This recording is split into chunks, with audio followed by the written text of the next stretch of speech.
नेपाली क्रिकेटमा फेरि एउटा ठूलो र नयाँ परिवर्तन भएको छ। क्रिकेट एसोसिएसन अफ नेपाल क्यानले नेपालको एकदिवसीय ओडिआई टोलीको कप्तानीको जिम्मेवारी पुनः सन्दीप लामिछानेलाई सुम्पेको छ। रोहित कुमार पौडेलको कप्तानीको यात्रा अन्त्य भएसँगै अब सन्दीपले आगामी एससीसी प्रिमियर कपबाट टोलीको नेतृत्व सम्हाल्नेछन्। सन्दीप लामिछाने पहिलो पटक डिसेम्बर 2021मा ज्ञानेन्द्र मल्ललाई विस्थापित गर्दै नेपालको कप्तान बनेका थिए। सन्दीप लामिछानेले 14 ओडिआई खेलमा कप्तानी गरेका थिए भने 18 टी20आई खेलमा नेतृत्व गर्दा 13 खेलमा जित र 5 खेलमा हारको उत्कृष्ट रेकर्ड बनाएका थिए। सन् 2022को उत्तरार्धमा उत्पन्न व्यक्तिगत र कानुनी झमेलाका कारण उनले कप्तानी गुमाउन पुगेको थियो। तर करिब 4 वर्षपछि क्यानले आगामी रणनीतिक यात्रालाई मध्यनजर गर्दै पुनः सन्दीपलाई नै कप्तान चयन गरेको छ।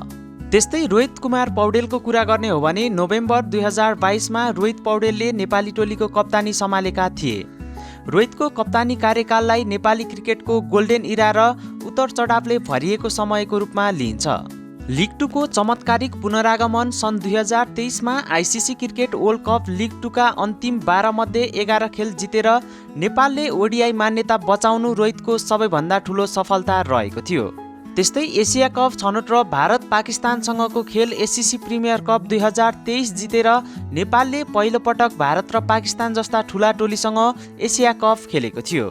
साथै टी20 विश्वकप 2024 10 वर्षपछि नेपाललाई टी20 विश्वकपमा पुर्याउन रोहितको कप्तानी महत्त्वपूर्ण रहेको छ।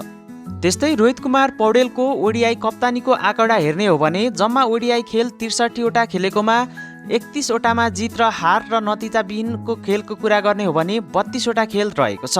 रोहित कुमार पौडेल नेपालका लागि ओडिआईमा सबैभन्दा धेरै रन बनाउने र सबैभन्दा लामो समय कप्तानी गर्ने खेलाडी हुन्। तर पछिल्लो समय आइसिसी लिग 2 मा टोलीले सोचे जस्तो प्रदर्शन गर्न नसक्दा र लगातार हार बेहोरेपछि क्यानले नेतृत्वमा परिवर्तन गर्ने निर्णय गरेको हो।